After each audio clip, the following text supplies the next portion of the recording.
Hello, నేను మీ CS రావు. ఆంధ్రప్రదేశ్లో ప్రస్తుతం ఉన్నటువంటి ఐపీఎస్లను అందరినీ నమ్మేటువంటి పరిస్థితి ప్రస్తుతం ఉన్నటువంటి ప్రభుత్వానికి లేదు. అందుకే ఛాలెంజింగ్గా తీసుకున్నటువంటి ఈగల్ ప్రాజెక్ట్కి ఢిల్లీ నుంచి ఒక ఐపీఎస్ అధికారిని తీసుకొచ్చారు. ఆయన పేరే రవికృష్ణ.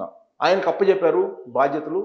ఎక్కడ డ్రగ్స్ కానీ గంజాయి కానీ కనిపించినా కానీ వెంటనే పట్టేసేలా ఆయన కన్నేశారు, నిఘా పెట్టేశారు. నిఘాలో ఎక్స్పర్ట్గా రవికృష్ణ ఐపీఎస్కి పేరుంది. 2018 వరకు ఆంధ్రప్రదేశ్లో ఐపీఎస్గా పనిచేసినటువంటి ఆయన ఢిల్లీలో ఇంటెలిజెన్స్ బ్యూరోలకి వెళ్ళిపోయారు. మళ్ళా జూలైలో 2024లో ఆంధ్రప్రదేశ్ వచ్చారు. ఆయనకి కీలకమైనటువంటి బాధ్యతలను డీజీపీ ద్వారకా తిరుమల గారు అప్పచెప్పారు. ప్రస్తుతం ఉన్నటువంటి ప్రభుత్వానికి ప్రధాన ప్రాధాన్యత డ్రగ్స్ గంజాయిని అరికట్టడం. 2019 నుంచి 2024 మధ్యలో గంజాయి డ్రగ్స్ మారుమూల గ్రామాలకు కూడా వెళ్ళిపోయింది. దాన్ని అరికట్టాలంటే కనుక ఒక డైనమిక్ యంగ్ ఆఫీసర్ కావాలి. అందుకే రవికృష్ణని డైనమిక్ యంగ్ ఆఫీసర్, అలాగే చురుగ్గా పనిచేసిన ఐపీఎస్ అధికారిగా, రాజీ లేని విధంగా పనిచేసేటువంటి అధికారిగా పేరుంది. అందుకే రవికృష్ణని ఆంధ్రప్రదేశ్కు తీసుకొచ్చారు. ఐపీఎస్ సెలక్షన్లోనే ట్రైనింగ్ అయిపోయిన తర్వాత గ్రేహౌండ్స్ కమాండర్గా ఆయన పనిచేశారు. సాధారణంగా ఐపీఎస్ల ట్రైనింగ్లో చురుగ్గా ఉన్నటువంటి ఐపీఎస్ ఆఫీసర్స్ని గ్రేహౌండ్స్కి పంపిస్తూ ఉంటారు. అలా పంపించినటువంటి అధికారి రవికృష్ణ ఐపీఎస్. ప్రస్తుతం ఆంధ్రప్రదేశ్కి వచ్చారు. ఈగల్ బాధ్యతలను చేపట్టారు. అసలు దాన్ని ఎందుకు క్రియేట్ చేశారు, రవికృష్ణని స్పెషల్గా ఎందుకు ఎంపిక చేసుకున్నారు అనే దాని మీద విశ్లేషణ చేసుకునేటువంటి ప్రయత్నం చేద్దాం. దానికంటే ముందు రవికృష్ణ గారి బయోడేటా ఏంటి బ్రీఫ్గా ఒకసారి చూద్దాం. సో రవికృష్ణ ఐపీఎస్ 2006 బ్యాచ్కి సంబంధించినటువంటి ఐపీఎస్ అధికారి. ఆయన యంగ్ అండ్ డైనమిక్, అలాగే నిజాయితీగా ముక్కుసూటిగా పనిచేసేటువంటి ఐపీఎస్ అధికారి. ఆంధ్రప్రదేశ్లో 2019 నుంచి 2024 వరకు కొంతమంది జగన్మోహన్ రెడ్డికి సంబంధించినటువంటి ఐపీఎస్లు ఉన్నారు అనేది అందరికీ తెలిసినటువంటి విషయమే. వాళ్ళు ఇప్పటికీ కూడా ఇప్పుడున్నటువంటి ప్రభుత్వానికి పూర్తి స్థాయిలో కోఆపరేట్ చేయట్లేదు. అందుకే అన్ని రకాలుగా నిఘాలో ఎక్స్పర్ట్గా ఉన్నటువంటి, ఎక్కడ కాంప్రమైజ్ కానటువంటి ఐపీఎస్ అధికారి రవికృష్ణను ఇప్పుడు ఢిల్లీ నుంచి ఆంధ్రప్రదేశ్ ప్రభుత్వం తీసుకొస్తుంది. 2006 బ్యాచ్ ఐపీఎస్ అధికారి ఆయన. వనపర్తి, పార్వతీపురం, చింతపల్లిలో ఏఎస్పీగా విధులు నిర్వహించారు ఆయన. తొలుత ఆయన ఐపీఎస్గా పోస్టింగ్ వనపర్తి, పార్వతీపురం, చింతపల్లిలో ఏఎస్పీగా విధులు నిర్వహించారు. అక్కడ యాక్చువల్గా ఇది ఎక్కువగా అటవీ ప్రాంతం, పైగా నక్సల్స్ ఏరియా. వనపర్తి కానీ, మన పార్వతీపురం కానీ, చింతపల్లి కానీ అక్కడ ఏఎస్పీగా బాధ్యతలు నిర్వహించారు. అక్కడ ఉండేటువంటి లా అండ్ ఆర్డర్ని కాపాడే దాంట్లో కీలకంగా కూడా ఆయన వ్యవహరించారు అనేది ఆయన మీద ఉన్నటువంటి గుడ్ విల్. ఇక కొత్తగూడెంలో ఓఎస్డీగా బాధ్యతలు నిర్వహించారు. సో కొత్తగూడెంలో యునైటెడ్ ఆంధ్రప్రదేశ్ ఉన్నప్పుడు ఆయన కొత్తగూడెంలో ఓఎస్డీగా బాధ్యతలు నిర్వహించారు. కొత్తగూడెం కూడా నక్సలైట్లు సంచరించేటువంటి ప్రాంతం.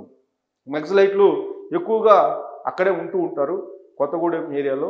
అక్కడ ఓఎస్డీగా బాధ్యతలు స్వీకరించి ఆయన విజయవంతంగా డైనమిక్ ఆఫీసర్గా పేరు పొందారు. ఇలా గుంటూరు, కర్నూలు జిల్లాల ఎస్పీగా విధులు నిర్వహించారు. గుంటూరు, కర్నూలు రెండు కూడా డిఫరెంట్గా ఉంటాయి. గుంటూరులో కొంచెం రౌడీజం, ఫ్యాక్షనిజం మిక్సింగ్ ఉంటుంది. కర్నూలులో పూర్తి ఫ్యాక్షనిజం ఉంటుంది. ఆ రెండు జిల్లాల ఎస్పీగా పనిచేసి సమర్థవంతమైనటువంటి ఐపీఎస్ అధికారిగా, ఒక ఎస్పీగా ఆయనకి పేరు సంపాదించుకున్నారు. ట్రాక్ రికార్డులో గుడ్ ట్రాక్ రికార్డ్ ఎస్పీగా ఉందంటే గుంటూరు, కర్నూలు జిల్లాల ఎస్పీగా పనిచేసినప్పుడు రవికృష్ణకి మంచి పేరు ఉంది.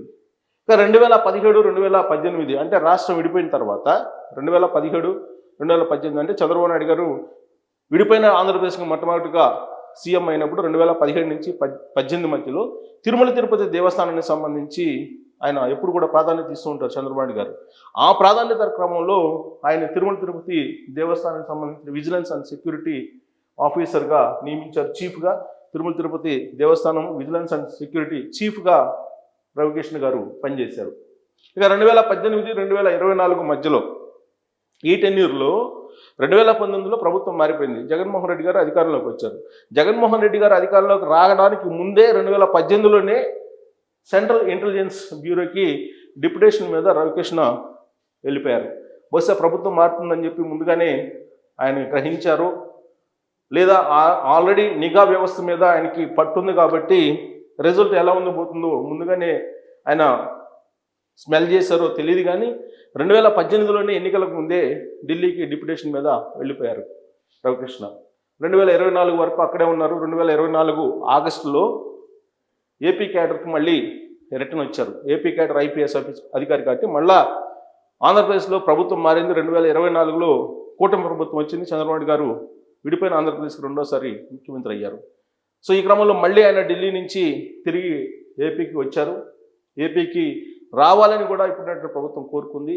ఆయన్ని ఐపీఎస్ అధికారిగా సమర్థవంతంగా గుర్తించి ఐపీఎస్ అధికారులు సమర్థవంతమైనటువంటి వాళ్ళని పెట్టుకోవాలనే ఉద్దేశంతో చంద్రబాబు నాయుడు గారు ఆయన్ని ఆంధ్రప్రదేశ్కు మళ్ళా తిరిగి తీసుకొచ్చారు. నార్కోటిక్స్ నియంత్రణ టాస్క్ ఫోర్స్ ఐజీగా ఆయన్ని నియమించారు. ప్రస్తుతం అయితే అక్కడ అత్యంత ప్రమాదకరమైనటువంటి సమస్య ఏది ఉంది ఆంధ్రప్రదేశ్ కంటే డ్రగ్స్ అండ్ గంజాయి. ఇది ఒక ఇండస్ట్రీగా మారిపోయింది.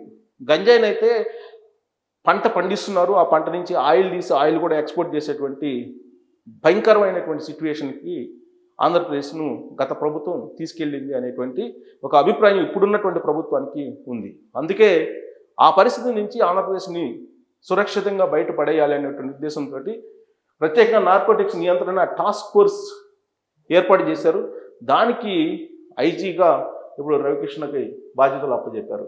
2024 డిసెంబర్లో ఈగల్ ఫోర్స్, దాన్నే ఈగల్ ఫోర్స్ అన్నారు. నార్కోటిక్స్ నియంత్రణ టాస్క్ ఫోర్స్నే ఈగల్ అని పేరు పెట్టారు. ఆ ఈగల్ ఫోర్స్ చీఫ్గా బాధ్యతలు చేపట్టారు రవికృష్ణ. సో ఈగల్ గురించి అనేక సందర్భాల్లో ఈ మధ్యకాలంలో ఆంధ్రప్రదేశ్ ముఖ్యమంత్రి చంద్రబాబు నాయుడు గారు రివ్యూ మీటింగ్ కూడా పెట్టారు. ఈగల్ కన్ను తెరిచిందంటే ఇక డ్రగ్స్ గంజాయి సరఫరా చేసేవాళ్ళు వంటి వాళ్ళు కానీ వినియోగించేటువంటి వాళ్ళు కానీ ఖచ్చితంగా పోలీసుల వల్ల పడాల్సిందే. అంత పకడ్బందీగా ఈగల్ని తయారు చేశారు. దానికి చీఫ్గా రవికృష్ణ ఐపీఎస్ని నియమించారు. ఈగల్ అంటే ఏంటి అసలు? అబ్రివేషన్ ఏంటి? Full fledged elite anti narcotics group for law enforcement. Eagle కొత్తదాన్ని ఏర్పాటు చేశారు చంద్రబాబు గారు వచ్చిన తర్వాత. అక్కడ ఉన్నటువంటి ఆంధ్రప్రదేశ్ పరిస్థితులు దాన్ని అవగాహన చేసుకున్న తర్వాత ఈగల్ అనేటువంటి ఒక ఫోర్స్ అవసరము అని చెప్పి ఆయన elite anti narcotics group for law enforcement eagle అనే దాన్ని ఏర్పాటు చేసి దానికి చీఫ్గా రవికృష్ణ ఐపీఎస్ని ఎంపిక చేశారు. దీనికి ఈగల్కి టోల్ ఫ్రీ కూడా ఇచ్చారు. టోల్ ఫ్రీ నెంబర్ వచ్చేసి 1972. ఈ 1970కి జస్ట్ కాల్ చేస్తే ఈగల్ ఫోర్స్ ఇమీడియట్గా రంగంలో దిగుతుంది. డ్రగ్స్ అలాగే గంజాయి మూలాలు ఎక్కడున్నా కానీ ఇమీడియట్గా వాళ్ళు పోయి పట్టేస్తుంది. సో 1972 టోల్ ఫ్రీ నెంబర్కి మీరు కనుక ఫోన్ చేస్తే రవికృష్ణ ఐపీఎస్ టీం ఇమీడియట్గా మీ దగ్గర వాలిపోతుంది. ఎవరైతే డ్రగ్స్ అలాగే గంజాయిని సరఫరా చేస్తున్నారో లేదా వినియోగించడానికి ప్రయత్నం చేస్తున్నారో లేదా రవాణా చేస్తున్నారో వాళ్ళ ఆట కట్టించేటువంటి టీం రవికృష్ణ టీం. అందుకే టోల్ ఫ్రీ నెంబర్ కూడా ఇచ్చారు. మీరు 1972కి ఫోన్ చేయటమే ఆలస్యం, వచ్చి వాలిపోయేటువంటి టీం రవికృష్ణది అక్కడ ఉంది. ఈగల్ ఫోర్స్లో మొత్తం 459 మంది సిబ్బంది ఉన్నారు. రాష్ట్ర స్థాయిలో అమరావతిలో రాష్ట్ర స్థాయి నార్కోటిక్స్ పోలీస్ స్టేషన్ ఒకటి పెడుతున్నారు. అలాగే మరొక 4 రాష్ట్ర స్థాయి సెంటర్స్ కూడా పెడుతున్నారు. 26 జిల్లాలు, విడిపోయినటువంటి జిల్లాలు 26 ఉంటే ఆంధ్రప్రదేశ్లో 26 జిల్లాలకు సంబంధించి ఒక్కొక్క జిల్లా కేంద్రంలో ఒక్కొక్క నార్కోటిక్ కంట్రోల్ యూనిట్లు కూడా పెడుతున్నారు. 4 రాష్ట్ర స్థాయి టాస్క్ ఫోర్స్ యూనిట్లు కూడా పెడుతున్నారు.